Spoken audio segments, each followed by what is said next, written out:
ser de la embajada suiza y no lo es.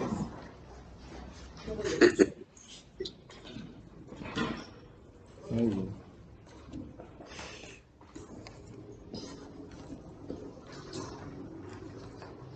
Muy bien, empezamos en el nombre del Padre, del Hijo y del Espíritu Santo.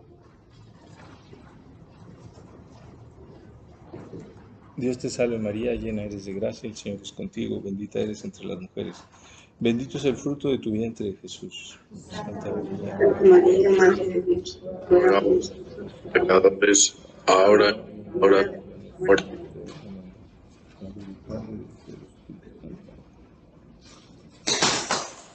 Tendríamos ahora el tema de los matrimonios mixtos. Hay dos textos, uno en la página 27, que está en la antología Costet und Zet, y otro que lo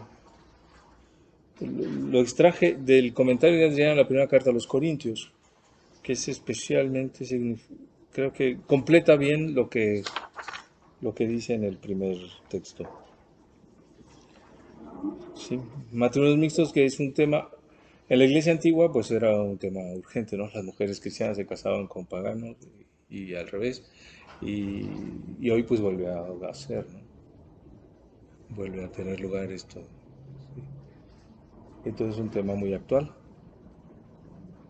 El primer texto es más restrictivo, o sea, sobre más bien la dificultad de que pueda haber matrimonios mixtos. El segundo es más, pues sí, abre más posibilidades. ¿Sí? ¿Leemos? Si uno de los cónyuges no tiene fe o cree otra cosa, la unidad está amenazada. Es como si los cónyuges hablaran diferentes idiomas y esto con el tiempo se hará siempre más evidente. Si el enamoramiento prometía pasar por encima de todo, después crecen las dificultades gradualmente. Crece la desilusión por no poder compartir ni comunicar lo más profundo y decisivo. Existe otra posibilidad cercana a esta situación. Los cónyuges empiezan, por amor de la paz, a renunciar al ejercicio de sus deberes religiosos. Al inicio de vez en cuando, luego más frecuentemente, hasta que caen totalmente en la apatía religiosa. Las desventajas del matrimonio mixto la mayor parte de las veces influyen también de modo desfavorable en la educación de los hijos. Ya ves que la pregunta sobre el matrimonio mixto es seria, así que merece ponderar seriamente la posibilidad de una conversión. Pero una conversión es gracia, se puede desear pero nunca obligar, y no puede hallar su motivo de fondo en lo humano. Hay parejas a las que esta cuestión parece tan espinosa que la aplazan para más tarde. La dejan para el tiempo del matrimonio. Si un cónyuge promete la conversión solo después del matrimonio, si quiere conocer mejor la fe del otro a través de la vida en común con el otro, la mayor parte de las veces se quedará en promesa. Atribuirá cada desilusión, y aún en los mejores matrimonios hay desilusiones, no a las faltas demasiado humanas del cónyuge, sino a su iglesia. En esta verá el centro de todas o de la mayoría de las divergencias una tras otra, y su antiguo propósito de convertirse le parecerá más una obstinación que una verdadera atracción. Sí. Sí. Bueno, Mayra. María Jesús. María Jesús. Bueno. Sí, bueno, Adrián escribe en un contexto en donde hay católicos y protestantes, ¿verdad?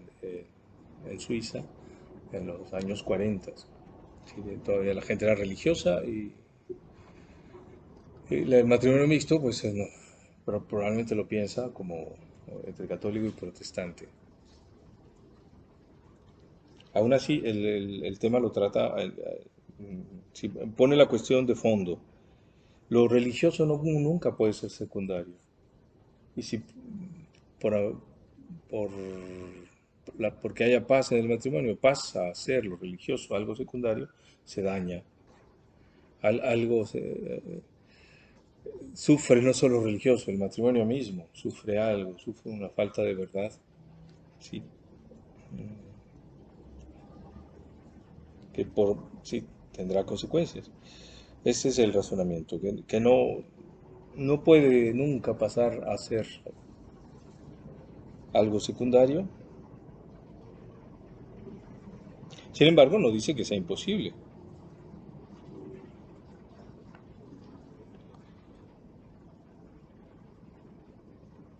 En fin, como suele hacer, el razonamiento es muy concreto, ve algunas posibles dificultades, el, el cónyuge que se va haciendo más contrario a la religión, ¿sí? de- de su mujer o al revés, las desilusiones de la persona que se trasladan a la desilusión de su religión, en fin, son cosas que ocurren.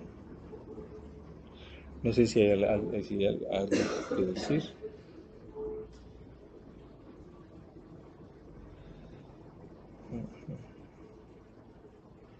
Vamos a leer el otro texto. Está tomado de un contexto de... Sí, el capítulo 7 de la primera carta a los Corintios es un capítulo sobre matrimonio y virginidad, en donde San Pablo responde a diversas cuestiones. En el matrimonio como sacramento los dos dan su consentimiento ante Dios. Si solo el hombre es creyente, él asume por su parte la misma obligación que en el matrimonio sacramental contraen ambos cónyuges. La parte no creyente no puede, por el contrario, aceptarla en sentido cristiano, y por eso depende de su buena voluntad el que la parte creyente pueda llevar el matrimonio en sentido cristiano. Pero él debe extender a aquel el crédito de una conducción cristiana del matrimonio. Debe ampliar el campo de lo cristiano tanto como le sea posible. Debe reaccionar incondicionalmente como cristiano ante la buena voluntad del cónyuge. Esta buena voluntad debe encontrar acogida en la fe del otro y debe ser custodiada. Pero en todo esto esa buena voluntad sigue siendo un momento de incerteza, porque la ley que Pablo expresa aquí, que no se debe despedir a la parte no creyente, es una ley cristiana válida para los cristianos. No puede ser requerida bajo obligación a la parte no creyente. En este sentido, el cónyuge cristiano es perjudicado. Pero a lo mejor sería bueno el contexto. Tenemos un Nuevo Testamento ahí, ¿no? Me parece. Sí, San Pablo trata la cuestión ya de hecho, sí, si en el uno de los dos se convierte, ¿qué pasa? ¿Puede disolver el matrimonio? Sí existe el llamado privilegio paulino, pero es un privilegio que se aplica solo en casos especiales. El privilegio paulino consistiría en eso, disolver por el bien de la fe, disolver el matrimonio no canónico, no sacramental, claro. Pero en principio no se debe despedir a la parte no cristiana. Estamos en los 7, 12, 16. A los demás les digo yo, no el Señor.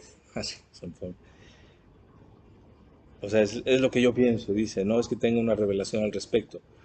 A los demás les digo yo, no el Señor, que si algún hermano tiene mujer infiel y ésta consiente en cohabitar con él, no la despida. Este es el punto. Y si una mujer tiene marido infiel y éste consiente en cohabitar con ella, no lo abandone. Pues se santifica el marido infiel por la mujer y se santifica la mujer infiel por el hermano. De otro modo, vuestros hijos serían impuros y ahora son santos, o sea, cristianos. Pero si la parte infiel se separa, que se separe.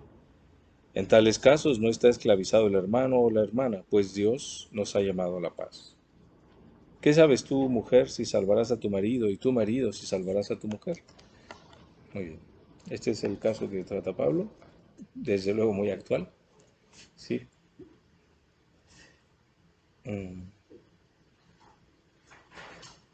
Estamos entonces en el mandato de no abandonar al cónyuge que no tiene fe. Sí. Por infiel se entiende que no tiene fe, no que es infiel al matrimonio. Sí, creo que está claro.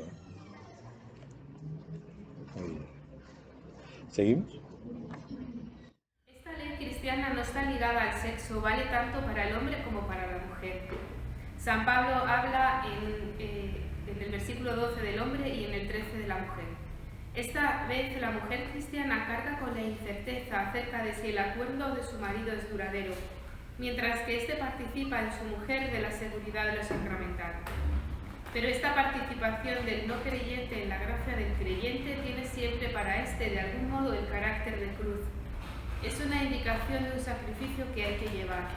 El sacrificio real de cohabitar con el no creyente, el sacrificio posible de tener que separarse de él si el bien más grande de la fe así lo exige. Desde la alegría que le comunica la gracia del ser cristiano y que él no puede dejarse robar por ninguna dificultad, debe aguardar con la paz en el corazón el sacrificio, la única condición que de él se exige. Esta es una de las posiciones en las que se ve que el reino de Dios no es de este mundo.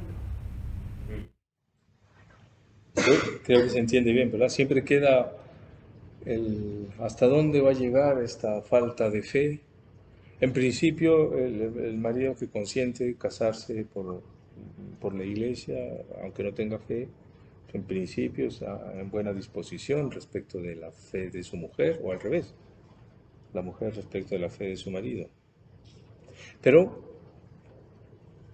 queda la incerteza hasta dónde esta buena voluntad respecto de la fe cristiana va a seguir adelante. Y por eso tiene algo de cruz, como incerteza.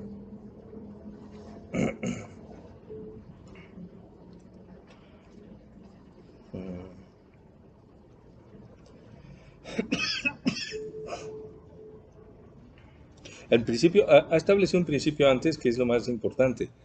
La gracia que recibe el cónyuge creyente es para los dos. También para el no creyente. Claro que al no recibirla personalmente, porque no tiene fe, entra en este ámbito de la buena voluntad y la incerteza. La buena voluntad que probablemente hará que todo vaya adelante, con la incerteza de que se puede acabar la buena voluntad.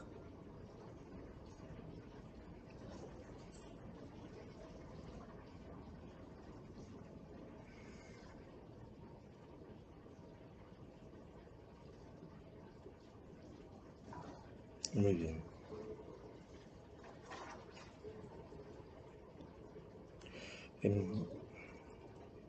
¿Seguimos o hay algo que decir? Hay una santidad de la Iglesia que actúa universalmente en el mundo y sin embargo es dependiente del creyente. Es una santidad que lleva al creyente más allá de su propio riesgo y lo hace tomar parte en la universalidad de la obra de la salvación del Señor. De todos modos, la palabra y la ley del Señor está destinada primeramente en modo personal al creyente. Esa palabra es la regla de su vida. Esa palabra lo quiere conservar en la santidad del Señor por acción de su gracia. Lo recupera y lleva allí cuando se ha apartado. Lo enraiza definitivamente allí. Pero al mismo tiempo la palabra de la gracia hace del creyente un expropiado para el reino de Dios. Las gracias que él recibe repercuten en los demás, así como los méritos de la gracia del Hijo en la cruz han repercutido en los pecadores. El amor de Cristo no solo se ha olvidado de sí completamente, sino que se ha arrojado al centro del pecado y de la muerte de todos los demás. Algo de este poder del amor debe brillar también en la vida del cristiano. De otro modo no sería comparable en modo alguno con la vida y el amor del Señor. Pablo vuelve y se aferra a este misterio para explicar cómo la parte no creyente es santificada por la parte creyente y es cointroducida por esta en el espacio de la gracia. Aquí de repente la cuestión de matrimonio mixto, de cónyuge creyente con cónyuge no creyente, de repente se abre al misterio total de la Iglesia que es propio de los sacramentos, ¿sí? En los sacramentos estamos ante la santidad de la Iglesia misma, la santidad con la que el Señor santifica a su Iglesia, no solo a los que reciben el sacramento, ¿sí? Porque la santificación del que recibe el sacramento tiene lugar en esta comunicación total de la santidad de Cristo a la Iglesia. Sí. El Vaticano II definió a la iglesia como el sacramento de la salvación. Bueno, con unas palabras muy prudentes. La iglesia es como un sacramento, el sacramento total de la salvación. Entonces el cónyuge que se encuentra en esta situación, sí, el cónyuge creyente que se encuentra en esta situación y que conlleva algo de cruz, se puede y se debe sentir abrazado este cónyuge en la santidad de la iglesia, y su sacrificio se une al sacrificio de Cristo. Por eso lo que se decía antes en el párrafo precedente, ¿verdad? Debe aguardar con la paz en el corazón el sacrificio.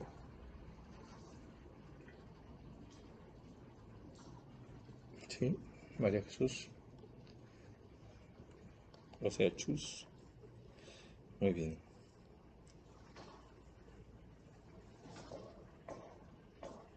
No sé si hay algo que decir. En fin, para casarse se necesita mucha fe. Y también matrimonio mixto, pues también. Sí, con esta especial exigencia del sacrificio, de la fe, de esperanza en Dios, sí, de no cerrarse ni a la propia felicidad ni al propio problema, sino de estar en el contexto total de la iglesia que recibe la santidad de Cristo en bien de todos los hombres. Pues la última palabra es muy importante. Pablo vuelve y se aferra a este misterio, el del sacrificio de Cristo, para explicar cómo la parte no creyente es santificada por la parte creyente y es cointroducida por ésta en el espacio de la gracia. Sí. De hecho es así.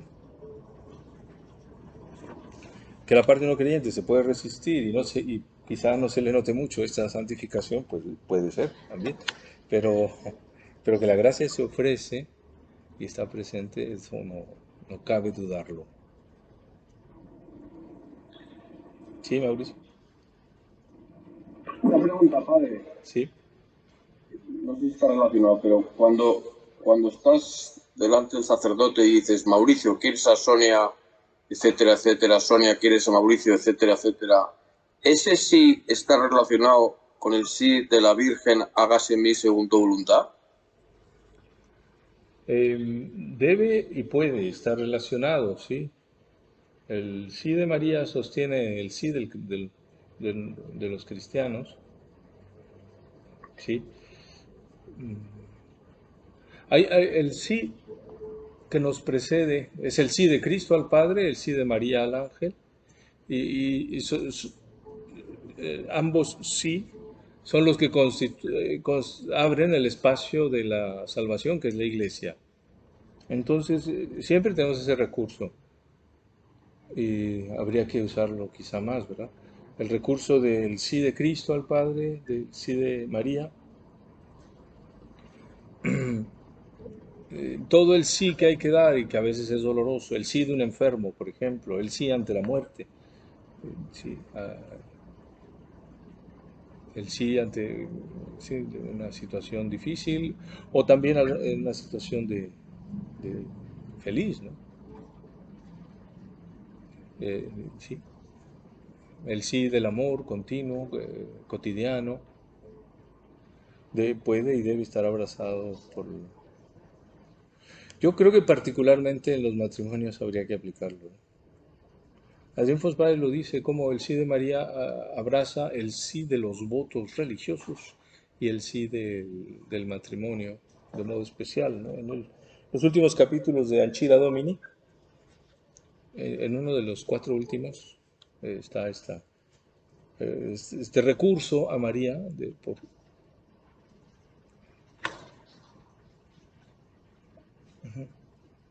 por parte de los fieles y así específicamente por parte también del matrimonio, de los casados. Es fácil ver en algo tan cotidiano como es el matrimonio, pues, una cosa demasiado humana, ¿no? Donde hay poco tiene que ver la gracia, ¿no? Aquí es cosa de organizarse bien y bueno, bueno, solventar muchas dificultades humanas. Es difícil, pero es que el verbo se hizo carne, ¿no? La salvación está en la vida cotidiana.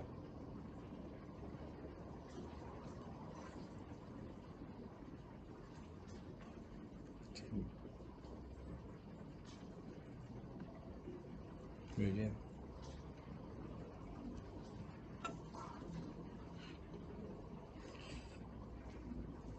No sé si hay alguna otra cosa que decir sobre estos matrimonios.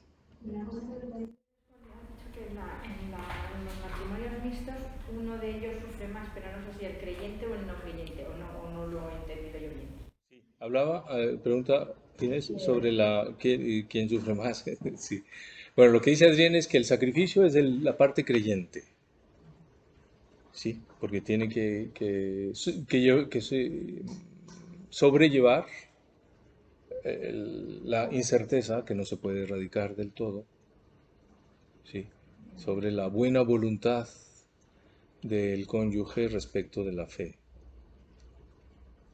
Como no se siente vinculado a la fe, sí, su vínculo con la fe es a través de la fe de su cónyuge, entonces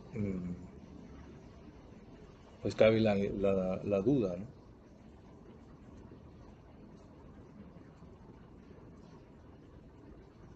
Sí, es importante esta doctrina de o sea, a Dios le gusta el matrimonio y por eso, aunque sea así en estas circunstancias, pues también vale la pena y la gracia también abraza estas situaciones.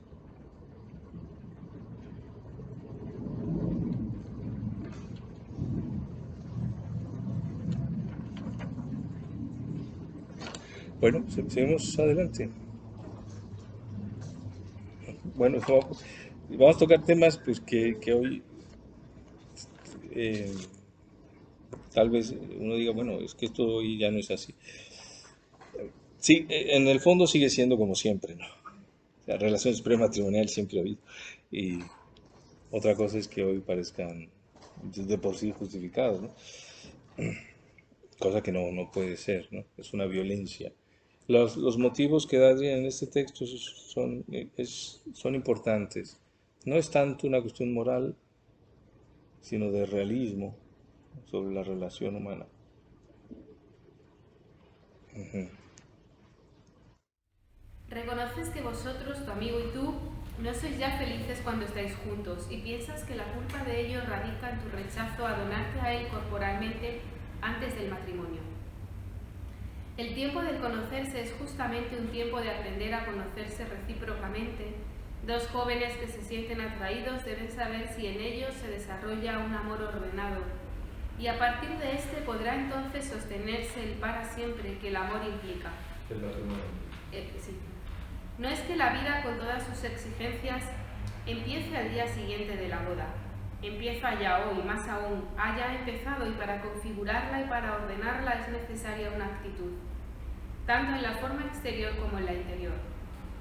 Esta actitud debe ser la expresión de aquello que tú eres. En la continencia prematrimonial existe para los prometidos una fuente de fortaleza para la vida sucesiva. Se debe resistir en común a la tentación, como en común se superarán otras dificultades y crecerán en vencerlas. Existe un misterio de ser novios que contiene en sí el hecho de que el cuerpo del otro permanece oculto. Es como si se hubiera tejido un velo sobre la sexualidad, a pesar de que los dos saben de qué se trata. Si tu novio teme que tú no lo amas porque no consientes a su deseo, trata entonces de explicarle que en la renuncia hay un amor más grande. Muy bien. Esta es la palabra, renuncia. Sí, en la renuncia durante el noviazgo a las relaciones sexuales va creando una posibilidad de renuncia que será muy necesaria en el matrimonio. O sea, sí, la renuncia siempre vuelve a aparecer. Y si en el matrimonio no se pone el fundamento, después es muy difícil.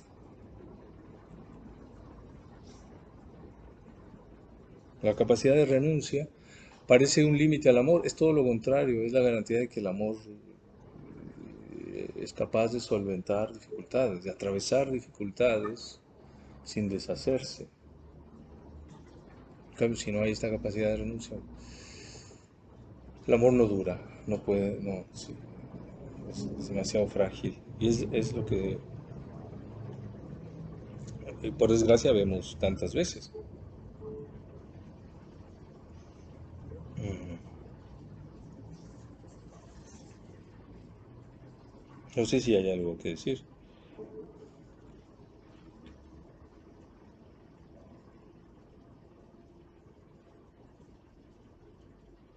Renuncia es una de esas palabras que no son populares, ¿no? Sí, menos en nuestra época. Me parece que he mencionado la observación de un sociólogo alemán, Peter Berger, sobre la palabra sacrificio. Según él, Berger es pastor protestante, pero como sociólogo es de lo más progre que hay. Sí, es de esos que estudia Viviana González en su tesis. Sí. Em, pero de todos modos hace una observación muy interesante. Eh, el cambio sociológico más fuerte en los últimos ya 70 años, él decía 50, es el cambio de sentido de la palabra sacrificio, que antes era algo noble y ahora ya no. Entonces, el sacrificio, la renuncia, suena fatal. Obediencia, todo eso.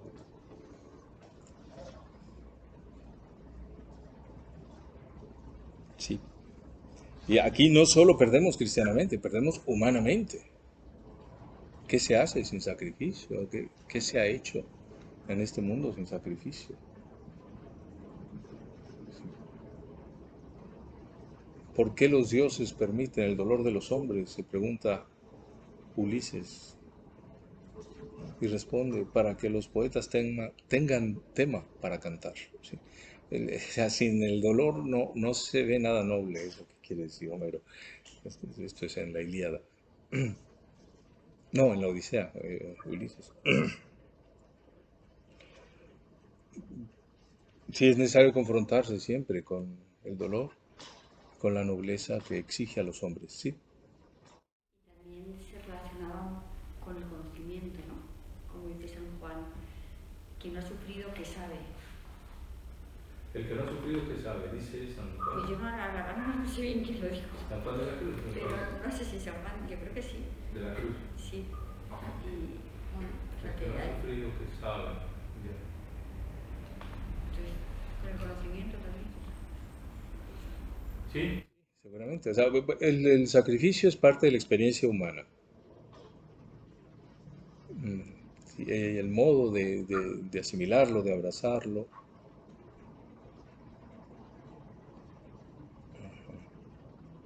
es parte de la experiencia humana.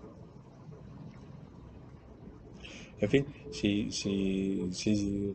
el razonamiento de los que defienden las relaciones prematrimoniales es pues, que si se aman, ¿cuál es el problema? Pues, ¿por qué no tener relaciones sexuales? Pues precisamente porque se aman, mejor no, sí. Mejor que sepan esperar, que sepan renunciar. Será mucho más provechoso para el matrimonio. Ese es el motivo que da Adrián aquí. Se podrían dar otros, pero este yo creo que tiene mucha importancia.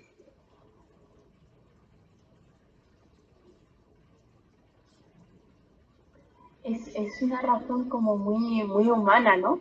O sea, que pues fácilmente tratable entre un ambiente que no sea de fe, ¿no? Me parece muy bonito. Sí, sí, sí. Gracias, Jesús.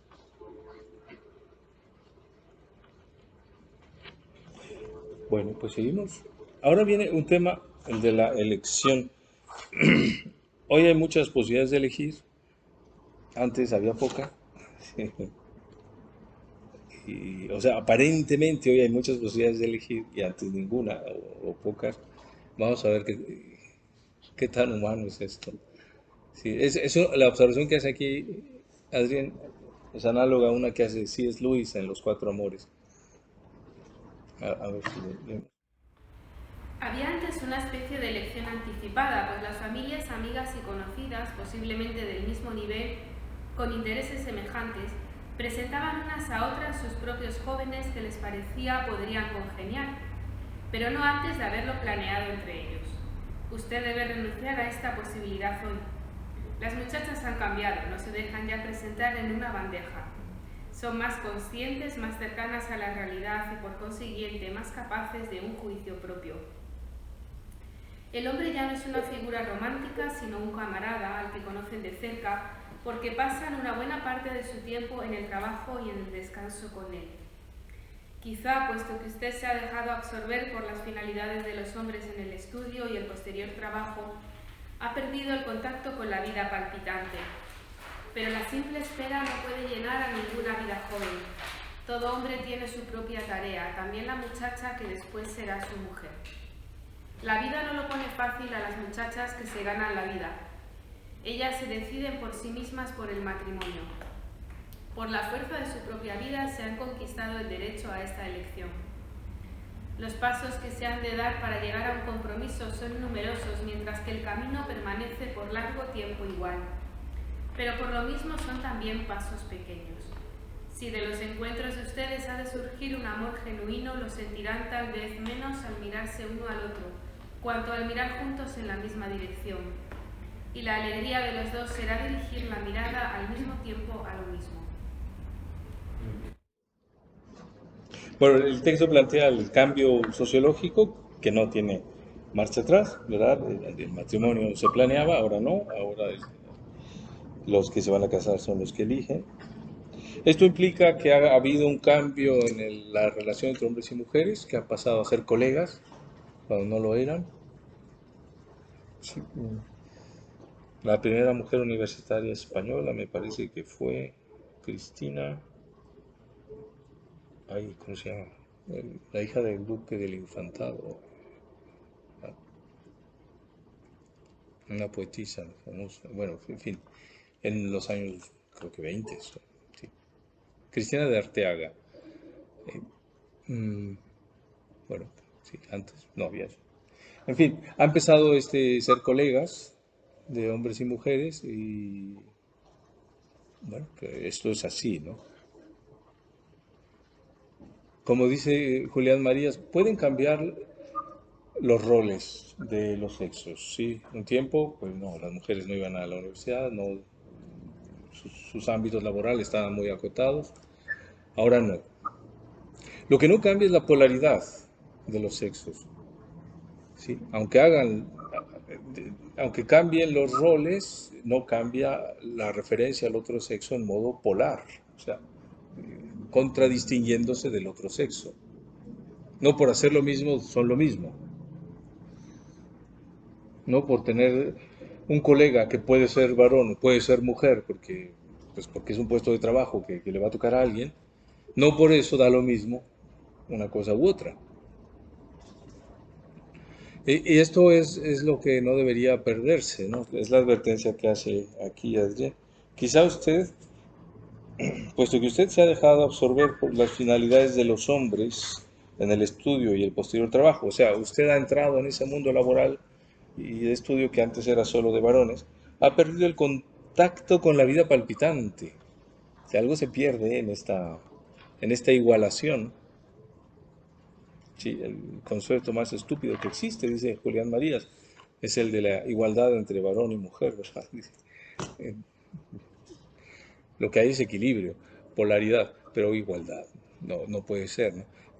Entonces puede sufrirse una cierta violencia en la necesidad de equiparar los sexos por motivos laborales o de estudio, que después se venga esa violencia, se venga en desórdenes,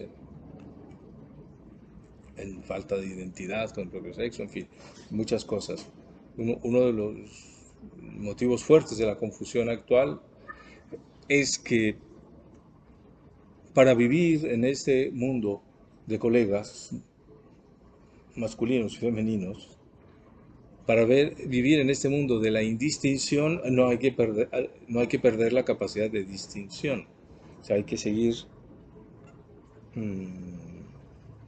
Se necesita mucho espíritu, se necesita más espíritu para seguir viendo la bendición de la diferencia sexual, la hondura de la diferencia sexual en un mundo que parece olvidarla.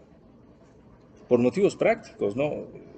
También hay gente con motivos teóricos, pero vamos, sin hablar de eso, por motivos prácticos parece desaparecer la diferencia. Y se necesita, pues, los ojos de la fe para seguir viendo la importancia de esta distinción. O sea, de lo que Dios ha puesto, todo lo que Dios ha puesto en la diferencia de varón y mujer. Y por eso las muchachas lo tienen más difícil. Esto yo que lo tradujo mi hermana Eugenia hace años y usa un lenguaje más mexicano que español. No dice las chicas, ¿no? Bueno, se entiende.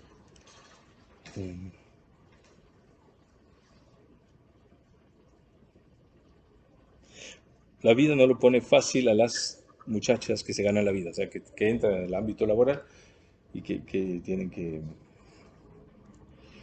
convivir así. Entonces es fácil que se confundan, que establezcan relaciones poco hondas, así, sin peso humano.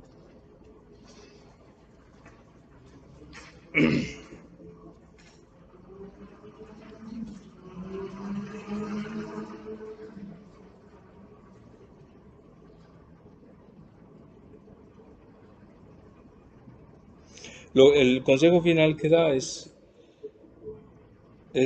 muy importante. O sea, un chico, una chica pueden tener encuentros así por su trabajo o estudio y se miran y se gustan, se miran a los ojos. Eso, dice Adrián, no basta. La prueba está en que puedan mirar en la misma dirección juntos. Mientras sea la recíproca satisfacción de mirarse, pues eso no es gran cosa. ¿Sí? Eso no edifica una vida familiar. Sí. Es necesario sentir el amor genuino menos al mirarse uno al otro cuanto al mirar juntos en la misma dirección. Y la alegría de los dos será dirigir la mirada al mismo tiempo a lo mismo. Sí, querer lo mismo. La pregunta que me venía es, ¿esto pasaba antes de este cambio sociológico? O sea, que un matrimonio o unos novios tenían que tener más bien alegría en mirar los dos en la misma dirección. Esto es desde antes de este cambio. Sí, desde luego. Sí, lo que pasa es que se daba por supuesto, ¿no? Más o menos. Como en la obra de Nuestra Ciudad, ¿no? De Our Town, que la pequeña compañía puso en escena hace unos años. Sí, cuando se dice, estamos hechos para ir de dos en dos, algo así, no recuerdo bien el diálogo. Todos van de dos en dos a la tumba, ¿sí? O sea, casados, se refiere. Es un mundo americano, protestante. Se daba así por la vida y la muerte, es así. Hoy no, hoy es necesario una mayor conciencia y yo en gran medida, en parte al menos, una conciencia de fe para poder abordar la bondad de la diferencia sexual, el sentirse abrazado por ella. Una pregunta que no sé si es muy ambiciosa, pero ¿solo es ahora la Iglesia Católica que defiende, pregunto, no sé si me arriesgo a decirlo mucho, este tono de diferencia sexual, o hay otros ámbitos? Lo digo porque, como decía antes Chus, son planteamientos que son muy humanos. y que no encuentro en otros sitios, que encuentro que la Iglesia tiene una gran sabiduría en el conocimiento de las personas, ¿no? Y de lo que conviene y que va más allá de simplemente de la moral, sino que verdaderamente es lo que necesitamos, ¿no? Sí, pregunta Elena si actualmente solo la Iglesia defiende la bondad de la diferencia sexual o su bondad radical y su capacidad radical para estructurar la humanidad. Yo creo que no, no solo, aunque la mentalidad de igualar los sexos va progresando mucho. Sí. Por ejemplo, en el Islam se mantiene la diferencia, en el modo violento que conocemos, ¿no? Muy violento para la mujer, sí. Es curioso, actualmente en Marruecos, en otros países, hay un feminismo islámico que por un lado no quieren el feminismo absurdo de Europa, pues sí, no, o de Occidente, pero por otro no tienen nada. Entonces lo que hacen es divorciarse. Sí, sí. Están todas divorciadas. Eh, sí, dejan la mentalidad islámica y no reciben nada a cambio. O sea, no pueden aceptar la locura del feminismo occidental, entonces se quedan ahí. No sé, yo he tenido que observarlo varias veces y también leyendo algunas propuestas de ellas. No, simplemente déjennos estar, déjennos en paz. Bueno, pero la diferencia sexual es más que eso, ¿no? Tiene un modelo femenino, Eso es, no tiene modelo femenino. como nosotros, sí, claro. Sí, el pensamiento judío tradicional también, la relación, la diferencia sexual es una bendición, ¿no? En el Shabbat se pueden hacer tres cosas: leer la Torah, ir a la sinagoga y procrear niños. Sí, sí, no está excluido.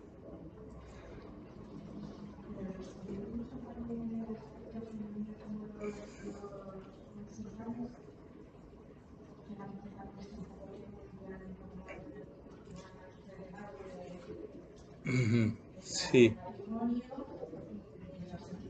Pregunta Inés si en el judaísmo no pasa algo parecido con el Islam, a lo que pasa en el Islam respecto de la mujer.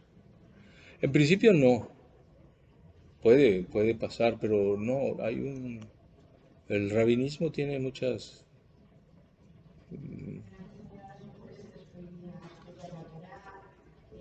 Por ejemplo, un rabino explica que la mujer no debe estudiar la Torah porque no lo necesita.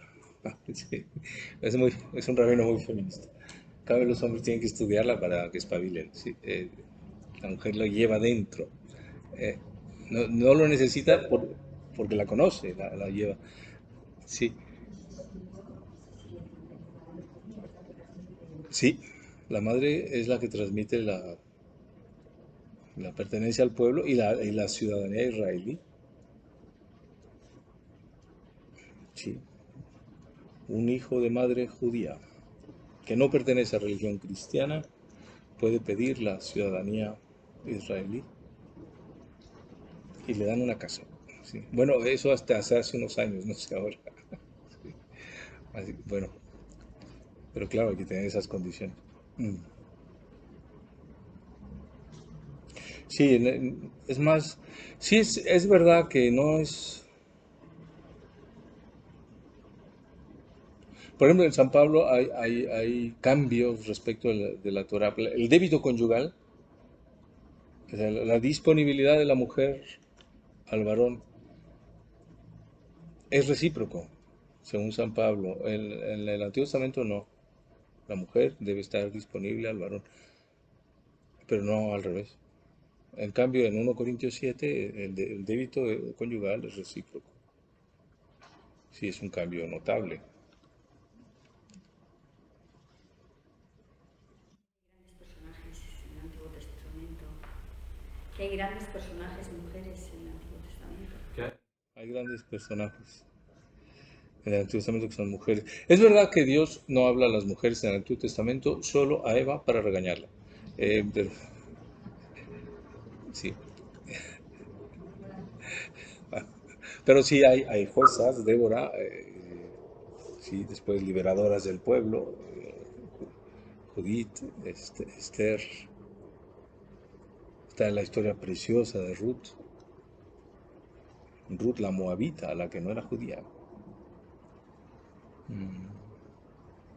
En fin, el Nuevo Testamento empieza con el diálogo de Dios con la mujer, así que ya estamos en paz.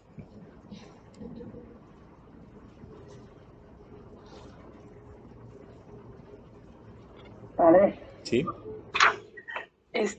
Yo tengo, bueno, no me queda claro la parte de, se han dejado absorber por las finalidades de los hombres en el estudio y el posterior trabajo ha perdido el contacto con la vida palpitante. O sea, no entiendo a qué se refiere. O será que para mí o en lo personal ha sido una experiencia distinta, ¿no? O sea, que yo he estudiado, he ido a la universidad, he trabajado, ¿no? Sí. Y gracias a Dios encontré a mi esposo, ¿no? Y nos casamos y ahí va la vida. Entonces, esa diferencia no entiendo a qué se refiere, ¿no? Que a perder el contacto con la vida palpitante, ¿a qué se refiere? Sí, a que puede ocurrir que se pierda el contacto con la diferencia sexual como algo importante.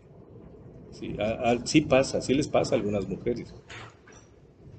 Sí, que posponen la cuestión del matrimonio o no se comprometen, sí, y cada vez más. O casi, Claro, ok. Entonces, más bien es como se empiezan a quitarse la parte humana, ¿no? De realmente qué es a donde quieren ir.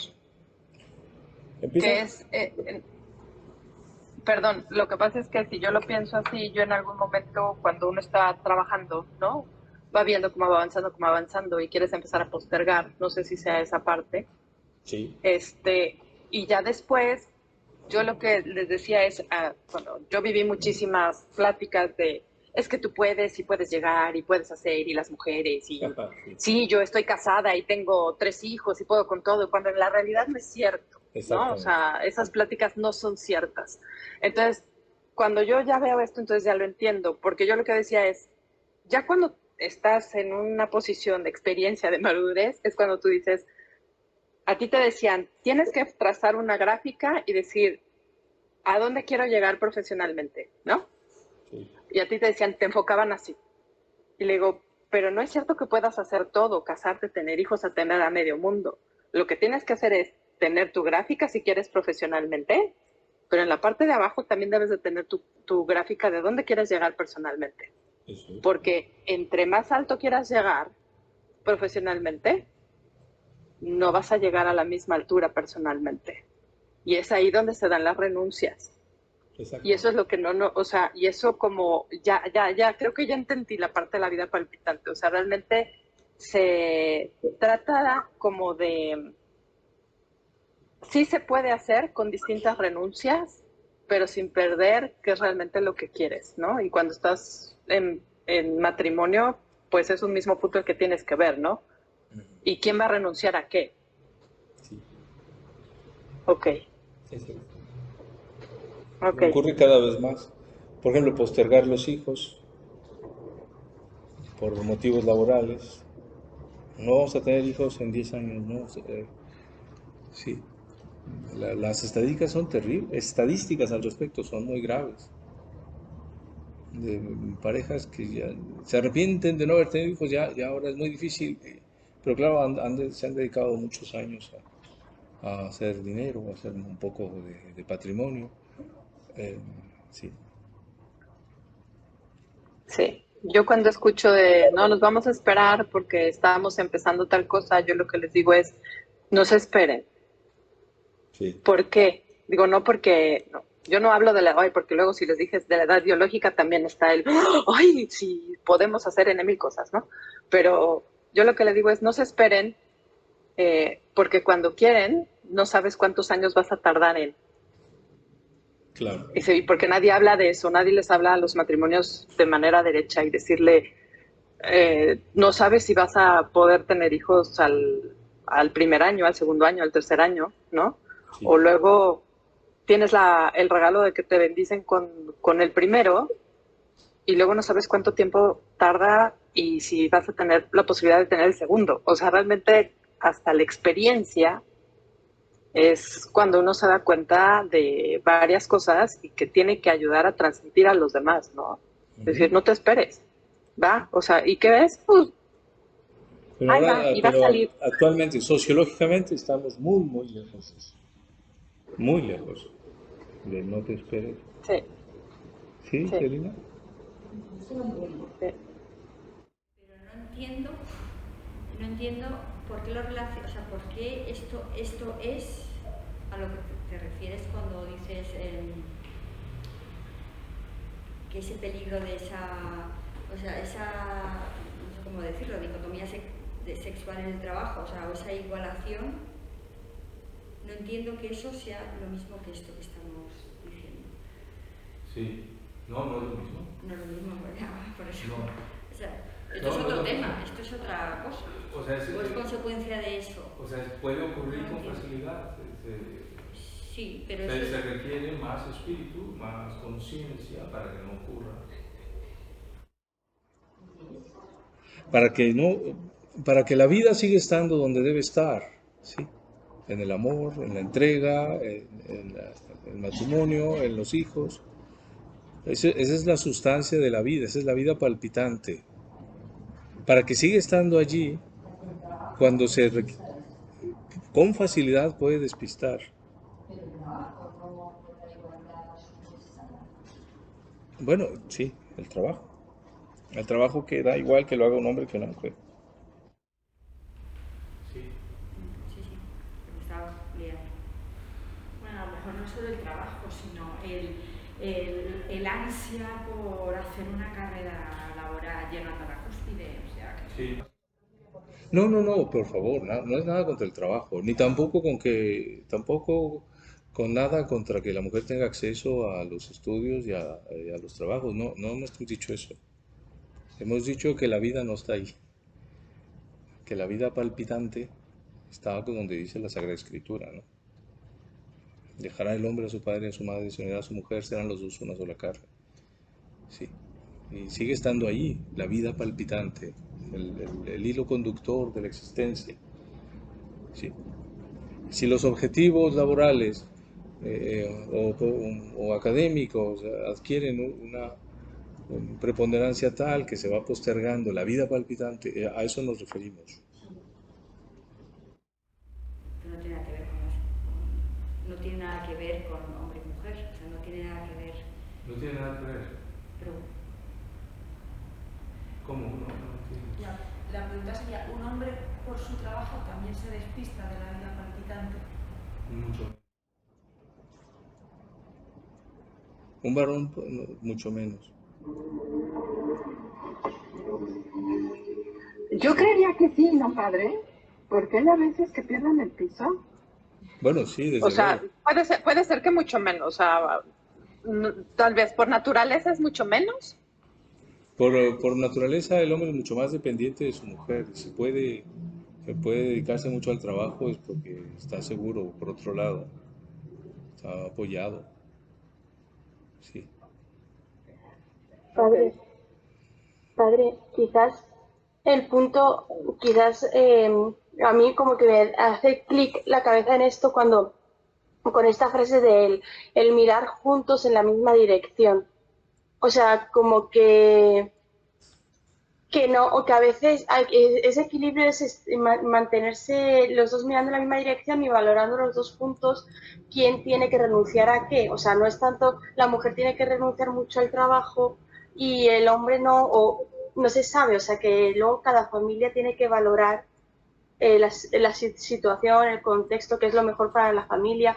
Lo importante es que los dos estén mirando, ¿no? Juntos en la misma dirección. Sí.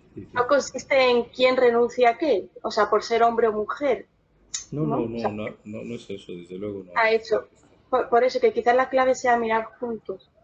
Es lo que propone, sí, para aprobar, o sea, el recurso inmediato para que vuelve a despertar la vitalidad de la diferencia sexual es gustarse, mirarse a los ojos, uno al otro, sí. Bueno, pero entonces ocurren muchos encuentros falsos. No podemos erradicar la diferencia sexual. El asunto es que cristianamente debe tener el significado que Dios le dio al inicio, en la creación, y que Jesucristo corroboró. Sí. La diferencia sexual es, es el sello de que estamos creados para el amor, el sello en el alma y en el cuerpo, de que nuestro destino es el amor y no puede perder vigencia. Entonces, lo que ocurre cuando hay mucha convivencia entre hombres y mujeres, sí, lo que ocurre en el coleguismo, lo que está ocurriendo es que pues, hay muchos encuentros falsos, muchísimos. Sí, yo creo que se sabe que el mundo anda mal en ese aspecto. Encuentros sexuales, sí, de un día, de dos, de un fin de semana, de unos meses. Sí. Bueno, pues lo que se propone Adrián es que poder recuperar la capacidad de dejarse estructurar por la diferencia sexual, pasando por la prueba de no mirarse solo recíprocamente, sino mirar los dos en la misma dirección. En En fin. los cursos prematrimoniales se enseña todo esto. Tengo poca experiencia de estos cursos, sí. Mi impresión, bueno, sí, Ana dice que no, que lo hizo hace no mucho. Sí, bueno, así Adrián lo ve, creo que es una percepción que también comparte C.S. Lewis y otros observadores de la naturaleza humana al aumentar la relación de colega, sufre la distinción la profundidad de la distinción de los sexos. Un pedagogo me decía que la coeducación o la educación en los sexos separados, según él, puede ser de una u otra manera.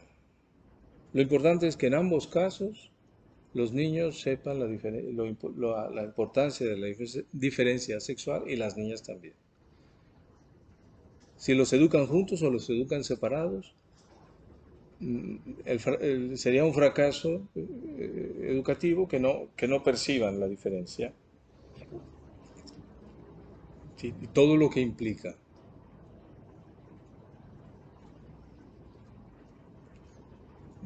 Creo que tiene razón, nuestro amigo Anton Schmidt.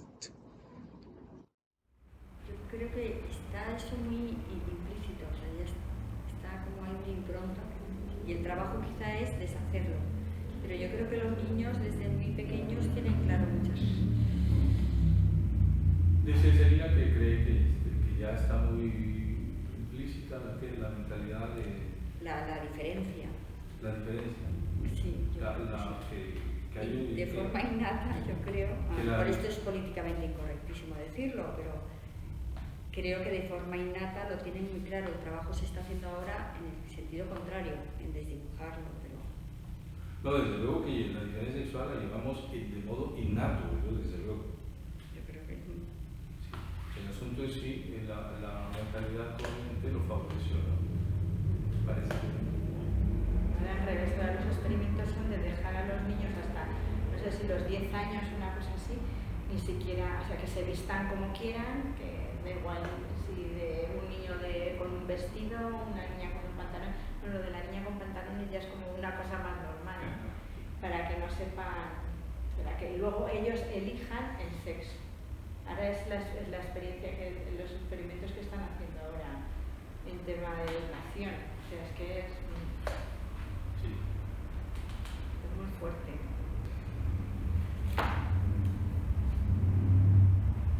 Bueno, no sé si más adelante.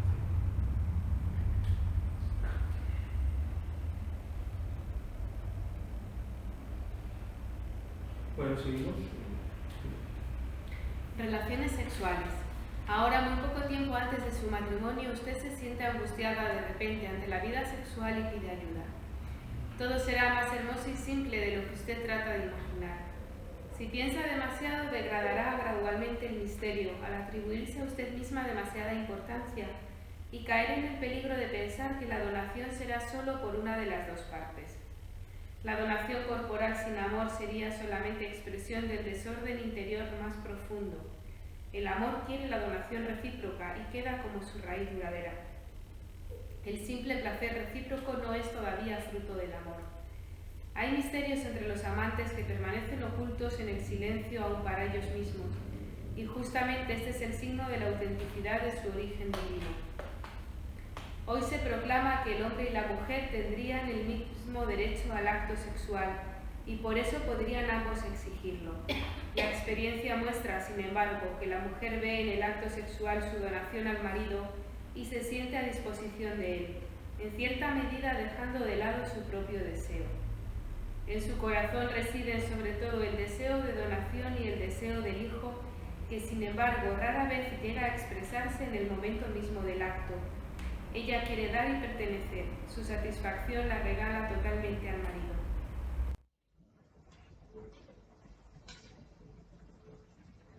Esto lo censuran hoy en día, ¿no? Esto es censurable, sí.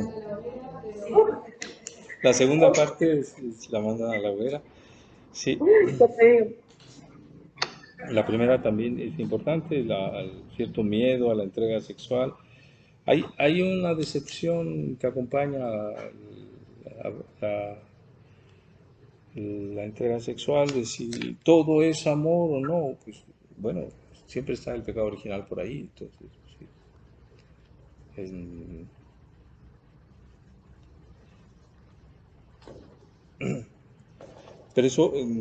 Pero el amor es capaz de abrazar también eso. Sí. También no sé, también el fracaso en el acto, pues sí, también el amor puede abrazar eso, no es una dificultad si hay realmente amor. ¿Sí, Robert? ¿Podría explicar un poco el último párrafo, la frase última del primer párrafo? Hay misterios entre los amantes que permanecen ocultos en el silencio aún para ellos mismos. Y justamente esto es el signo de la autenticidad de su origen divino. ¿A qué se refiere entonces? Sí, es que hay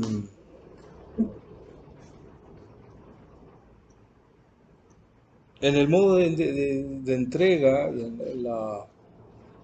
el modo de sentirse recíprocamente, de sentir al otro,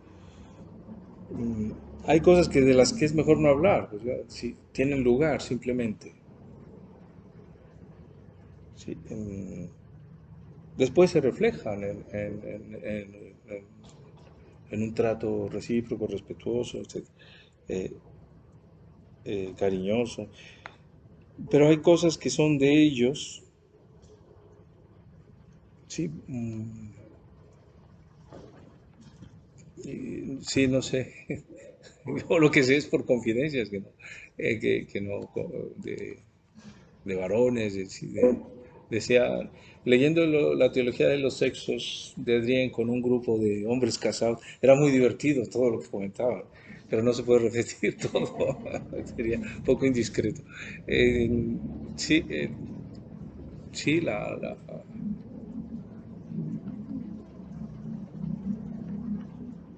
por ejemplo, me decía uno que hablaba más inglés, no, ya hablaba bastante español. Entonces, si my sexual performance no es del todo exitosa, no hay, pues si su mujer abraza eso en el amor, pues no, él lo decía riéndose, porque tenía la experiencia de que no, de que el amor abrazaba eso. Sí,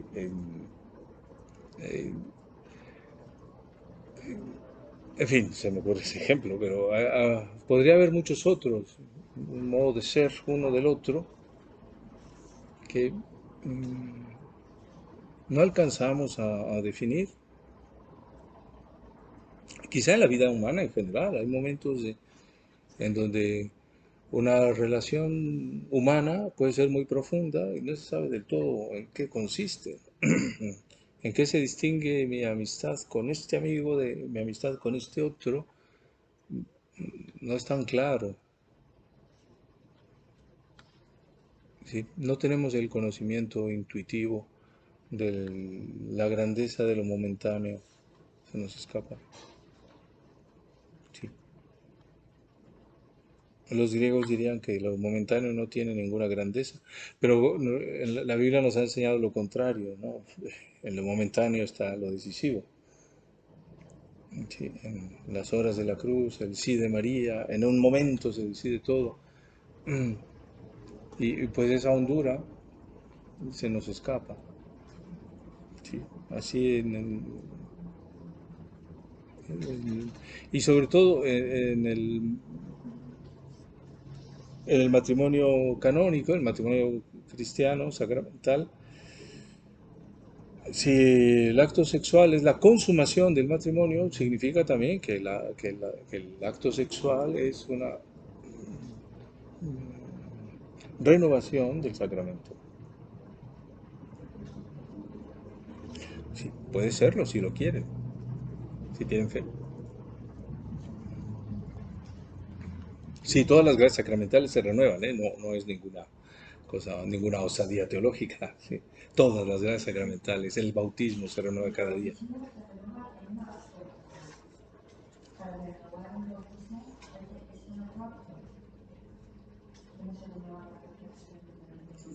¿Cómo se renueva el bautismo? En cualquier acto de fe.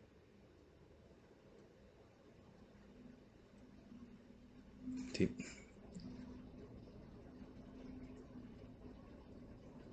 Sí, sí. Y la Eucaristía en cualquier comunión espiritual, en cualquier acto de comunión con Cristo. La comunión espiritual no es una oracioncita hecha. ¿Sí? Jesús mío, me entrego a ti como si te comulgara ahora. No. Comunión espiritual es comunión con el Señor. Por ejemplo, hoy San Bernardino de Siena, el apóstol del nombre de Jesús, la pronunciación del nombre de Jesús es una comunión espiritual.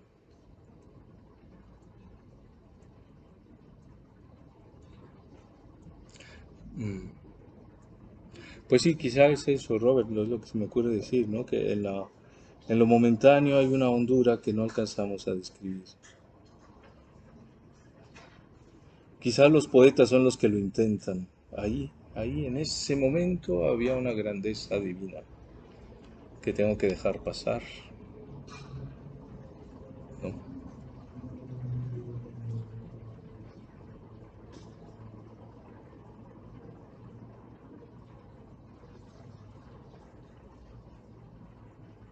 Muy bien.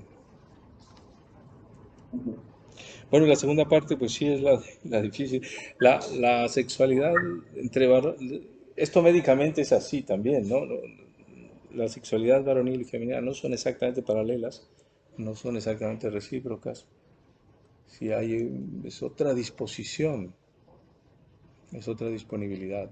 Si la receptividad femenina, la capacidad de entrega al otro, sí. Como dice Hans Urs von Balthasar, el varón va a la acción y a la persona. La mujer va a la persona y a la acción. Es un modo de decirlo. Si la mujer no pierde de vista a la persona, se trata de él, ¿sí? Y luego hacemos pues lo que hay que hacer, pero sí, el varón es, pues en un momento dado es la acción misma. Y luego pues sí, se trata de ella. Entonces no es exactamente recíproco. Es frecuente que en los matrimonios la mujer pues más rápidamente prescinda un poco del interés sexual, el varón no.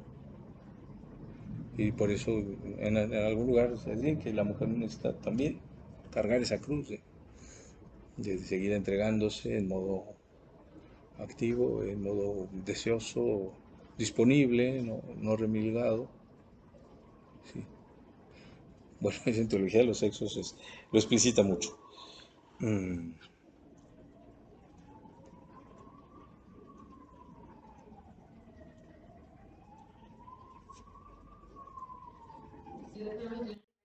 Alumnos de segundo de la ESO se lo explicaron esto también, porque con la idea de que las niñas no vayan con unas expectativas que les pueden ser muy duras, ¿no? O sea que sí, que es verdad que por más ideología que tengamos, luego la realidad humana se impone. Ah, qué bien, me alegro. Sí, dice Elena que en secundaria les explicaron a los niños que las niñas no son igual a los niños.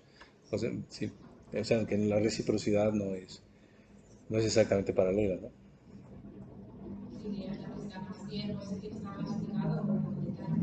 Sí.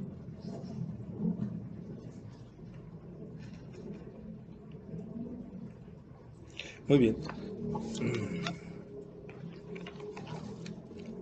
Vamos lo siguiente es una carta un poco fuerte de Adrián. O sea, yo quisiera que hoy termináramos lo de Eros y matrimonio para dejar para la última clase, para la última sesión lo demás. No sé si nos dará tiempo de todo.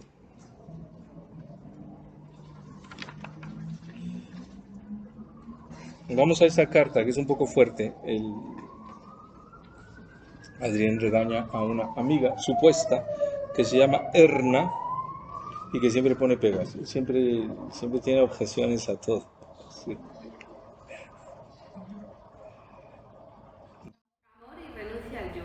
¿Acaso no eres de esa clase de personas que nunca están contentas y esperan con toda seguridad la felicidad donde no está? Tus circunstancias exteriores te hicieron difícil de contentar y tú has explotado tal cosa hasta hacerte caprichosa. Nunca te han faltado pretextos para ocultar tu falta de valor o perseverancia. Has evitado por dejadez todo lo que habría costado un esfuerzo. Después de numerosos coqueteos bruscamente interrumpidos, después de rápidas y por lo general incomprensibles amistades, has conocido al que sería marido y poco después te has casado. Pero ¿qué significa propiamente para ti el amor? Nunca se ha tratado ciertamente de una auténtica donación querida como tal. Después llegó el embarazo, trajo molestias diversas, seguramente no todas fáciles de sobrellevar. Te pesaba demasiado el dominio de otro ser dentro de ti. Por primera vez no eras dueña de lo que sucedía en ti y no había escape posible. Vino el nacimiento, no pudiste tener al niño vivo en tus brazos. Y ahora tu rebelión es más grande que cualquier consuelo, más poderosa que el amor de tu marido que está a tu lado tal como eres. Él tiene la constancia que a ti te falta. Quiere ser fiel a ti y ayudar permaneciendo a tu lado. Quiere recorrer contigo el camino. Y quizá es precisamente eso lo que ni puedes soportar ni puedes querer, porque nunca lo has aprendido. Y ahora quisieras que todo fuera nuevo, o si no nuevo, al menos diverso. Esto significa inevitablemente, si no hoy, si dentro de poco, un nuevo hombre. Querida Erna, no puedes seguir así. La primera que está convencida de ello eres tú. Solo que todavía no quieres reconocerlo. Tu vida precedente era fuga de ti misma. Pero uno no se libra de sí mismo. No queda más posibilidad que la de la transformación dentro del propio yo. Desde allí se debe tratar de hacer algo nuevo y más válido. En cada matrimonio, también en el tuyo, el marco es dado. A ti te toca darle un contenido pleno, y ciertamente a este marco, no a otro. Piensa en que presumiblemente no es fácil ser tu marido día tras día. Lo último es el proceso. Bueno, aquí la pobre Erna ha tenido problemas, perdió al hijo en el parto, y bueno, es un...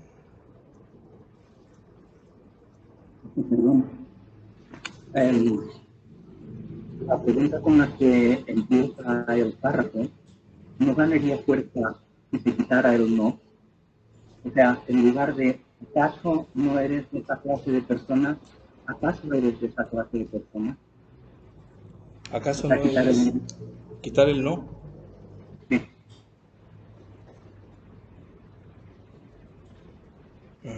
Sí. Sí, puede ser.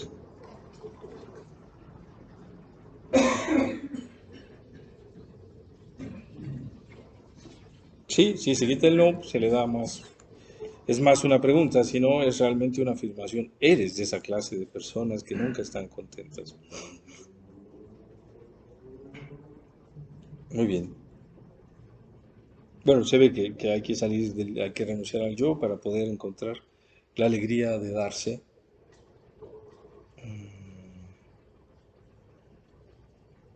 No sé si hay alguna pregunta, es solo una...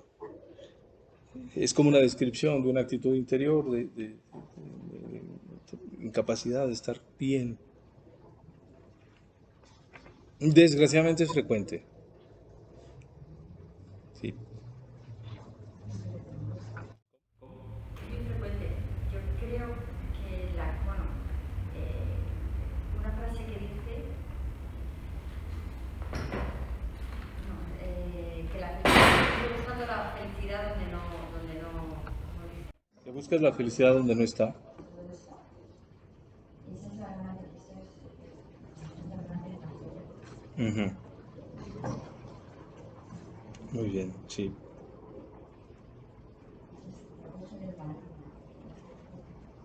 Ujú. Sí, sí, sí, sería eso, la incapacidad de dar gracias por lo que se es, por lo que se tiene, y entonces hay siempre como que vive uno bajo protesta.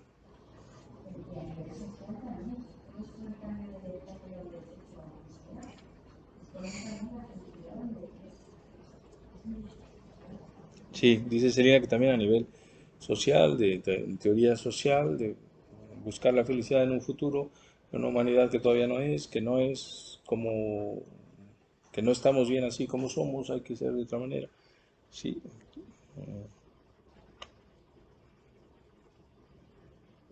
pues sí, la querida Erna no puede seguir así. Y tendría que pensar que tal vez para su marido no es fácil serlo. Bueno, ¿seguimos? Egoísmo del matrimonio. Me preguntas por qué hoy tantos matrimonios están heridos. La respuesta no puede evocar en un primer momento un solo factor, sino muchos, que se reduce luego a un solo denominador. Una gran parte de los matrimonios se han hecho solo por egoísmo, por más que haya podido ocultarse este bajo la capa de las bellas palabras. Sacrificio no es una de tales palabras en el vocabulario de estos matrimonios. No tienen siquiera una vaga idea de ello y no le dan ningún lugar en sus costumbres. De derechos saben mucho, pero estos no están confrontados con ningún deber. No tienen detrás una verdadera vida familiar, de modo que no son conscientes de que la vida en el matrimonio debe llegar a ser una vida en comunión. Vivir uno con el otro significa propiamente crecer uno en el otro. Significa la edificación de una comunión verdadera. De la descomposición de la familia en nuestros días, quizá es culpable sobre todo la educación, que cada vez más trata de desplazar a la familia del centro de gravedad. Los hijos son instruidos fuera de casa y, a la vez, la mayor parte de las impresiones alegres las recibe fuera de casa. Y esto en los años decisivos del crecimiento, en los cuales el espíritu es susceptible de las más fuertes impresiones. Ocasionalmente los padres se dan cuenta de la pobreza de lo que les queda todavía por ofrecer. Frecuentemente, sin embargo, ven también en todo esto su comodidad y no se sienten movidos a defenderse de esta situación, porque también a ellos les falta el sentido de la familia. Por lo general, hoy en día, todo lo que se ofrece a un niño y todo lo que se le exige tiene algo de la forma de lo deportivo.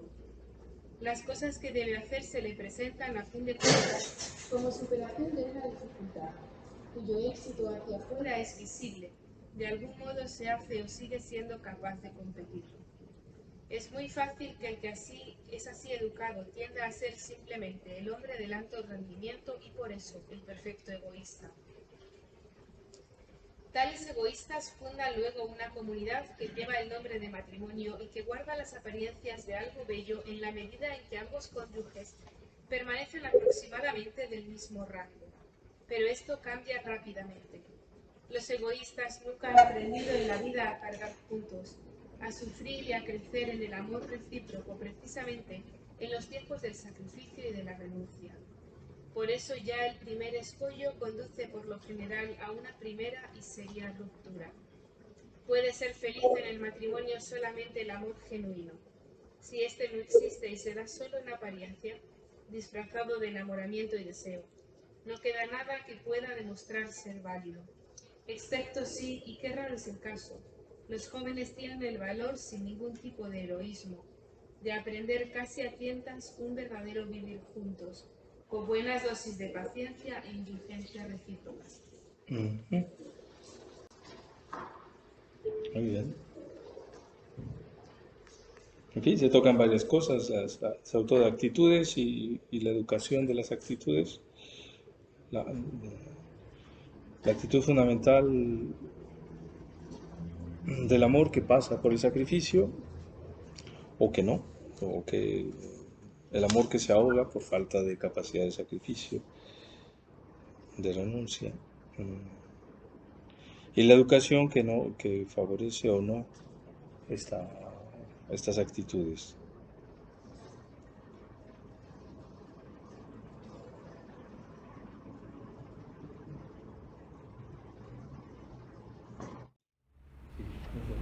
¿Puede explicar un poco más, desglosar más por qué esta educación en el competir nos transforma en egoístas? Y, o sea, ¿por qué lo del competir no está bien este espíritu de sacrificio y de renuncia? Porque se supone que la gente deportista sí que renuncia a cosas, pero por lo que yo entiendo aquí es verdad que no, que les está haciendo egoístas. Si lo puede como desarrollar más. O sea, el deportista renuncia para su propio éxito, ¿sí? Por eso la proeza atlética no es teatro, ¿sí? No tiene trascendencia. El teatro, la acción teatral, tiene que ver con los demás. La proeza atlética no, tiene que ver con la propia capacidad de superarse, ¿no? Sí, por eso el circo no fue teatro nunca. Bueno, estas son cosas que se estudian en la historia del teatro. Sí, ¿por qué se separó el circo? Pues las proezas circenses no significan lo mismo. Ni el deporte ni significará nunca lo mismo. Sí. Ni el gran futbolista o lo que sea. No será lo mismo. Una cosa es que él sea muy capaz dentro de su deporte. Sí. En la educación tendría que haber, sí, puede haber este estímulo, yo no sé si hasta qué punto puede haber el estímulo de premios y eso al mejor, pero también tendría que haber otras cosas, sí. No es para eso. Últimamente he hablado con compañeros de profesores de educación física y la verdad que ellos son los primeros que desalientan del deporte de élite. O sea, ellos ni lo recomiendan, ni les gusta, ni lo valoran. Ajá. Sí. O sea, entienden que es una perversión del deporte. Dice Elena que en secundaria los profesores de educación física más bien desaniman a dedicarse a deportes de élite, o sea, porque hace daño a las personas. No solo fútbol y lo más mediático, por supuesto, ¿no? Que tampoco, qué sé yo, ni atletismo, ni cosas que sean de competición, porque es que no es saludable. En primer lugar, la gente acaba muy mal de la cabeza cuando dejan de competir. Sí, es muy frecuente, además de con dolores para toda la vida. Sí, mucha gente que toca su vida. Lo mismo decían los músicos los solistas son terribles, como los virtuosos. A un amigo que era director de orquesta decía que ellos, en su lenguaje, directores de orquesta, decían que la ópera era el manicomio, y los solistas, los casos graves. Así una soprano destacada, Dios mío, eso de los divos y las divas. En fin, no quiero decir que necesariamente todo el mundo sea así, Y no, claro que no. Sí, hay un tenor mexicano que hace poco confesaba, sí, me ha hecho daño ha sido de un éxito extraordinario, ¿no? Vive en Suiza, creo. Y confesaba, me ha hecho daño esto de ser el gran tenor, Camarena, creo. El- bueno, pero en general, ya sin hablar de estas personas que destacan tanto, eh, sí, la educación como superación personal tiene algo que falso, falsísimo. La educación es para servir mejor. Así justificaba Newman sus proyectos educativos. Sí. Le decían, pues es que son muy elitistas, ¿quién va a pagar eso? Pues sí, pocos. Pero es que entonces va a haber buenos servidores. Que va a haber buenos servidores. Que las universidades de Oxford y Cambridge son caras. No cualquiera puede ir ahí. Pero para él De élite, ¿no? son de élite, para él. Solo para la élite, vamos. Sí. Para la élite intelectual y para la élite económica. Sí, son elitistas, sí. Pero se supone que la justificación es que puedan servir después. Si esto no se forma, no, pues, ¿para qué educamos? Va a aumentar el número de los pedantes. Pero sí. Recuerda, viene aquella frase del libro del Eclesiástico, que no está en el Eclesiástico, pero que San Jerónimo encontró, no sabemos dónde, y la puso en el Eclesiástico. El número de los tontos es infinito. Pues algo así, pues sí. Sí. Y educar para eso, sí, sí. Sí, dice Celina que siempre ha sido, que si siempre ha sido infinito, parece que sí. San Jerónimo es del siglo IV, así que lo que se cansó de contar ya él.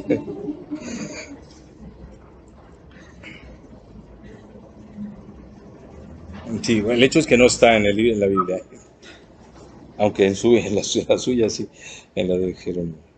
En fin, esta sería, creo, la educación que no es para servir, y esto en la familia se aprende, ¿no? Tener algo yo que no lo tenga mi hermano, no puede ser, no está bien, no está equilibrado. El dolor de la pobreza lo tenemos que llevar, aunque no lo podamos remediar, pero no puede ser que nos dé igual, que haya gente que lo pase tan mal, sí, que no tenga dónde dormir, y mientras yo sí tengo.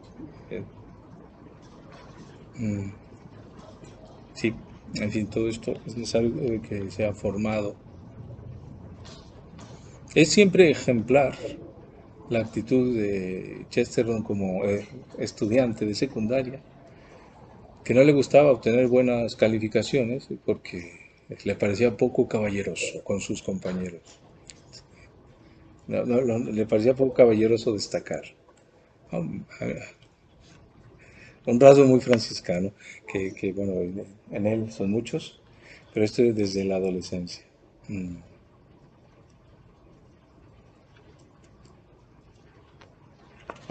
Leemos Egoísmo en el matrimonio. Matrimonios sanos. ¿Matrimonio sano? Matrimonio sano solo en el verdadero amor. El examen de los últimos días ha dado como resultado el que usted está totalmente sana. Lo que en usted está enfermo no es usted, quiero decir, no es su cuerpo, sino su matrimonio. Usted se ha acostumbrado con el tiempo a trasplantar a su yo sus malestares, sus faltas de satisfacción. Desde esta situación ha hecho aparecer como por arte de magia los síntomas de enfermedad. Y como en toda mujer está escondido el talento de una actriz, usted se ha habituado a esta conciencia y actúa su enfermedad, no solo con destreza, sino también con éxito. Quizás es un poco cruel decirle todo esto sin disimulos y llamar por su nombre a su verdadera enfermedad, se llama egoísmo. Y lo mejor es que usted lo sabe. Pero no crea usted que este egoísmo no puede ser tratado. Ciertamente se le puede tratar, pero como pasa con muchas enfermedades corporales, sucede que se requiere la colaboración activa del paciente.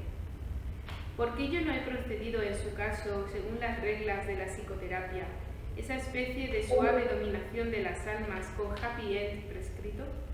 Simplemente porque me tomo en serio su salud. Usted ha estado actuando, ya basta. No queremos ya seguir actuando con usted. Debe aprender algo muy sencillo, a ser de nuevo usted misma, más aún, dejar crecer en sí misma el ideal que esperaría de los demás y que antes la orientaba.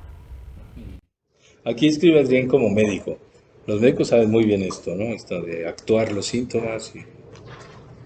Sí. ¿Estas cartas?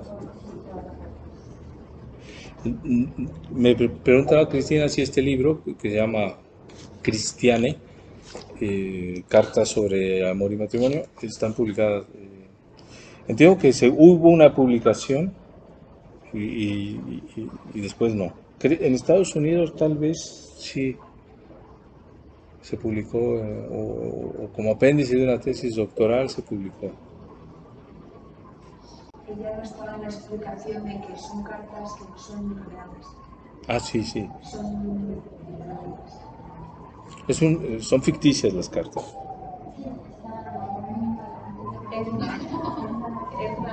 No, lo siento. Celina no sabía que las cartas son un recurso literario. Sí.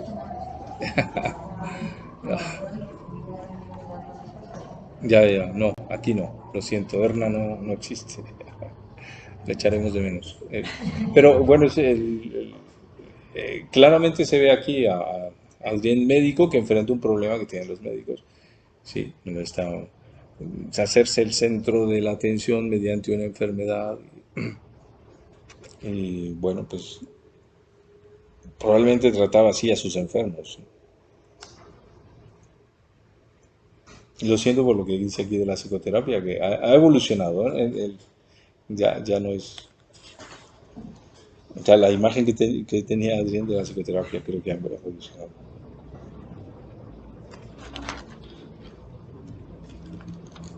Pues nos quedan 2 textos nada más, sí, vamos a terminar. Ante la idea del aborto. Sí, Irene tiene algo. Y Robert también. ¿Sí, Robert?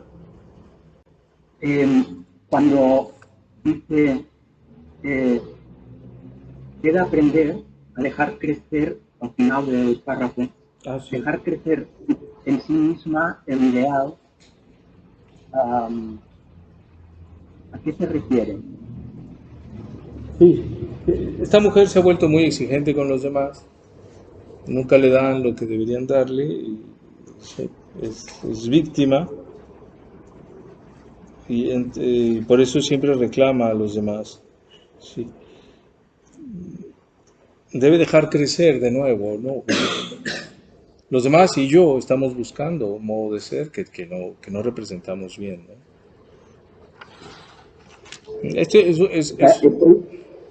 Ese ideal que esperaría de los demás y que antes la orientaba, ¿a qué se refiere?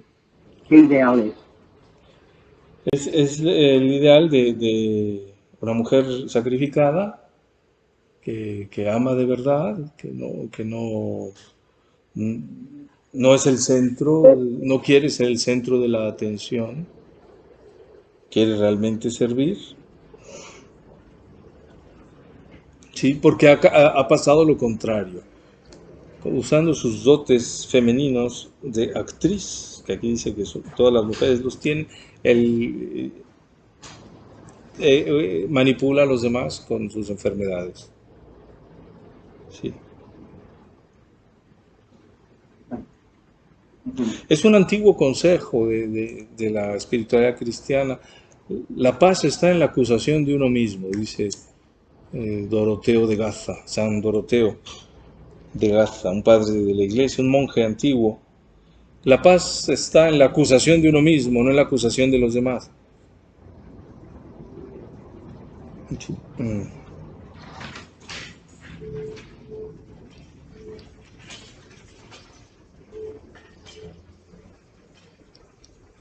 Sí, el Doroteo de Gaza lo dice en un contexto monástico muy claro, en donde un monje se empieza a llevar mal con otro, sí, por una cosa que le hace, tonta, pero bueno, que afecta personalmente, y entonces empieza a hacerse más agrio, y se enfría la relación, y empiezan los juicios duros sobre el otro, eh, se pierde la confianza, se juzga, dejan de ser hermanos, ahora son jueces uno del otro. Sí. Eso pasa mucho. Y en los conventos pasa, bueno, hay que evitarlo en los conventos, pero hay que evitarlo en todos lados, porque pasa mucho. ¿Cómo se compone? Con la acusación de uno mismo. La paz está en la acusación de uno mismo. ¿Sí? Dicho en otras palabras, si la crítica no pasa por la autocrítica, no es certera. Es que eso es diferente porque también también enfermizo, acusarse permanentemente uno de hacer todo mal o de hacer siempre mal a los demás. También puede llegar a ser justamente lo contrario, ¿no? Ajá, sí, Inés dice que no hay que pasarse en la acusación de uno mismo. Estoy de acuerdo, sí, no hay que pasarse. Sí, sí. Sí, pero se refiere aquí bueno, uno siente cuando se enfría algo y viene la acusación de uno mismo y aparece la paz. Por eso insistía en el contexto monástico, porque los monjes son muy sensibles a este evento, la paz, viene la paz. Si la acusación sobre uno mismo no da paz, no es cristiana. El verdadero arrepentimiento cristiano serena, libera, no oprime. Si se acumulan acusaciones que oprimentes, eso está mal encaminado. Sí. Pues así esta mujer, que me temo que no existe, tendría que volver al ideal que exige a los demás para sí misma.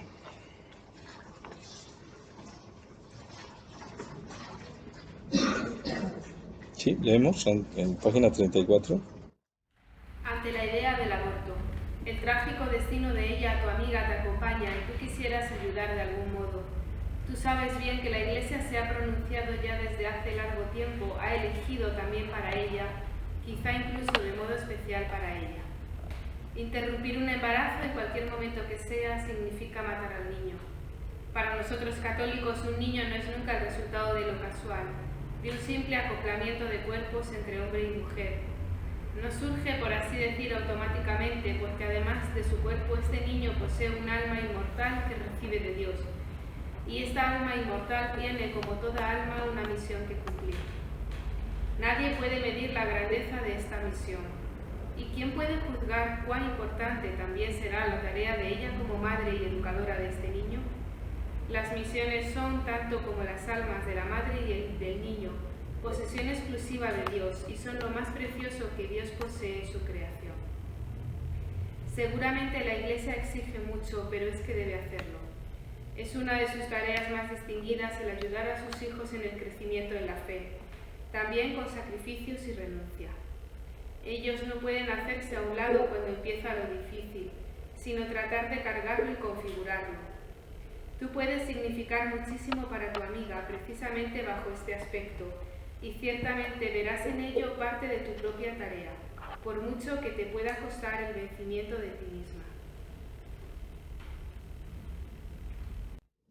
Sí, creo que ella de la primer párrafo tiene que ir en minúscula, porque se refiere a la amiga. Ujú.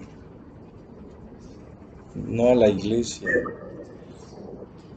en ninguno de los tres casos.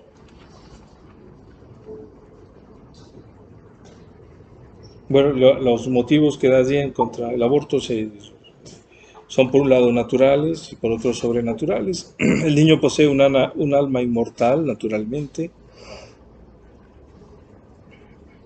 pero entonces tiene una misión, y esto es sobrenatural, una misión que cumplir. Sí, la misión es como, dice Baltasar, la forma personal de la gracia. Hay una gracia destinada a cada uno. Hay una gracia común, lo que llamamos gracia santificante, y gracias comunes, las gracias sacramentales. Pero hay una gracia personal que se llama misión y que no es transferible. No es igual en ningún caso. Sí, en ningún caso es como el de otros. Las misiones son, tanto como las almas de la madre y del niño, posesión exclusiva de Dios y son lo más precioso que Dios posee en su creación. La misión es esa colaboración con el reino de Dios que cada uno tiene y que es personal. Es la tuya, no de otro. Sí. Hay una famosa reflexión de Newman en la que dice que no hay nada más consolador que esto, saber que hay algo, que estoy aquí para algo, estoy aquí en este mundo para algo que solo yo puedo hacer, para poner un amor que solo yo puedo poner. Entonces el aborto pues impide esta realización y de ahí su gravedad. Y después el papel de la iglesia. ¿Qué puede hacer la iglesia ante esto? Sí, puede haber situaciones muy dolorosas, un embarazo peligroso, o cosas así, o un embarazo no deseado, una madre pues, enferma. Pero si la iglesia exige mucho, no puede dejar de hacerlo porque obedece el mandamiento de Dios. Entonces un político que es pro aborto, estoy pensando en el presidente de los Estados Unidos, que es una persona muy importante. Entonces, ¿cuál es el rol de la iglesia en este sentido? Porque yo estoy un pelín confuso de lo que leo. No hay que juzgar. Yo sé que está en un puesto muy importante, pero no sé, ahí hay una cosa que a mí me tiene un pelín confundido. Sí, sí entiendo, no es fácil. Yo no conozco bien la situación del presidente de Estados Unidos. Sé que hay un documento de la Congregación de la Doctrina de la Fe explicitando la doctrina católica respecto del papel de políticos cristianos cuando se trata del aborto, sí. Desde luego se debe considerar el aborto como lo que es, ¿no? Como un pecado muy grave. Pero ¿hasta qué punto se puede exigir legalmente? Esa es otra cuestión. Sí. Eso siempre es el arte de la política. No, padre, yo quiero más al tema, más que, vamos, no me quiero meter en ningún charco, pero el señor presidente de los Estados Unidos va a comulgar y el sacerdote le da la comunión. Sabiendo, no sé si estoy mezclando legal con la labor de la iglesia, porque aquí dice la iglesia exige mucho, pero la iglesia debería exigir tanto como que esta criatura, pues no lo sé, no tengo ni idea.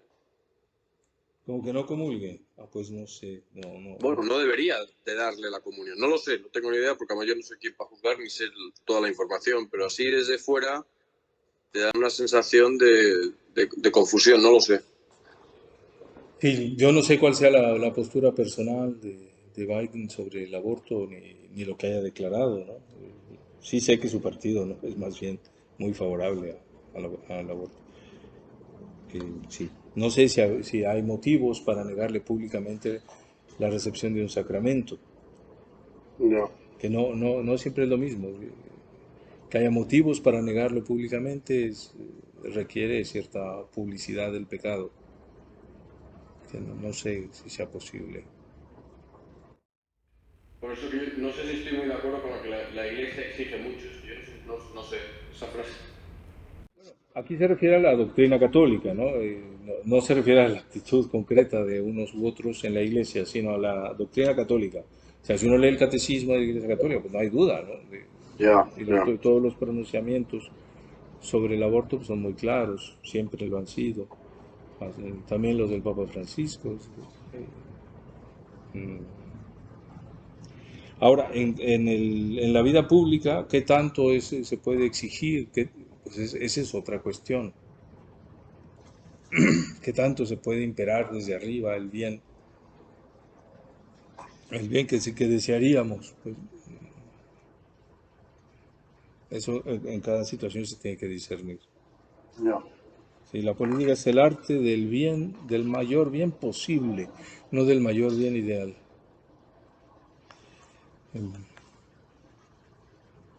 Bueno, es lo que puedo decir, ¿no? Que recuerdo que cuando se aprobó la ley del aborto en España, la ley tenía que ser firmada por el rey. Y el obispo de Cuenca excomulgó al rey.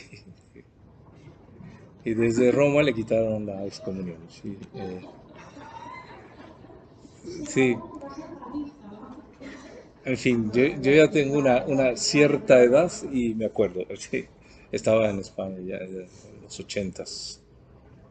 Sí, creo que eran los 80. No, ¿verdad? No sé. ¿Cuándo fue lo...?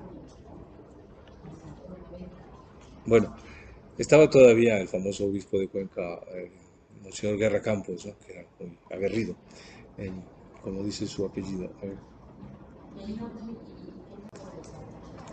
Yo creo que no había motivos para una excomunión.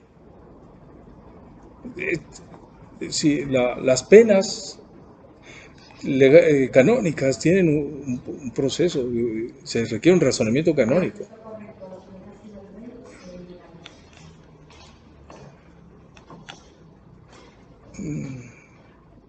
¿Qué debería haber hecho el rey? Lo que hizo el de Bélgica, Balduino, que él no firmó. Es lo que decían todos los... Sí. Pero fue y volvió. Sí, pero bueno, perdón por tratar de sacar este tema. Yo lo que quería decir es que la excomunión no procedió. Sí. No sé. Sí. Sí. No procedió la excomunión. Sí.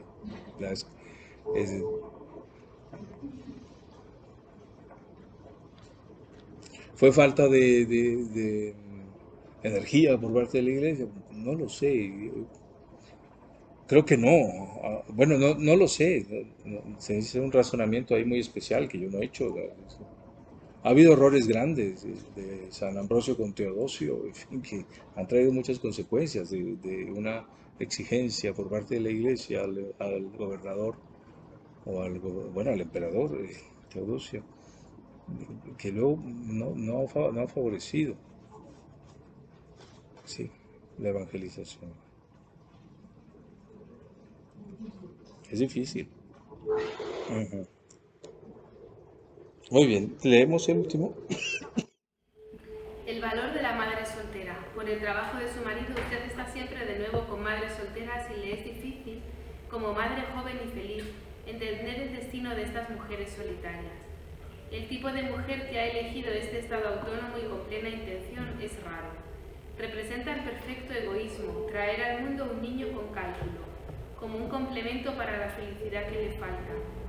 En cambio, el hijo fuera del matrimonio, al menos mientras dura el embarazo, es visto precisamente como lo contrario, como una gran infelicidad. La soledad en la que el hombre ha abandonado a la mujer preñada se intensifica cruelmente por el parto. Hay tantas mujeres que habrían sido madres solteras si no se hubieran dejado hacer intervenciones quirúrgicas prohibidas. O sea, el aborto, sí. Para aquellas que lo quieren, se sufre en última instancia la posibilidad de la interrupción del embarazo. Se ofrece, perdón. Cuando se sabe tal cosa, una no puede menos que salir al encuentro de aquellas mujeres que han tenido el valor de aceptar a su niño. Pero esto no nos debe bastar. Debemos estar dispuestos a ayudar realmente.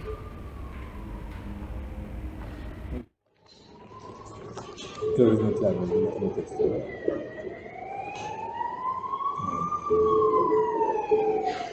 sea, está ayudando de las madres ahora vas por el metro y encuentras a veces de una chica que no es madre. ¿Cuándo quieres ser madre? Programa. O sea, quiere decir que se ha extendido como una camiseta de color Sí, sí, sí.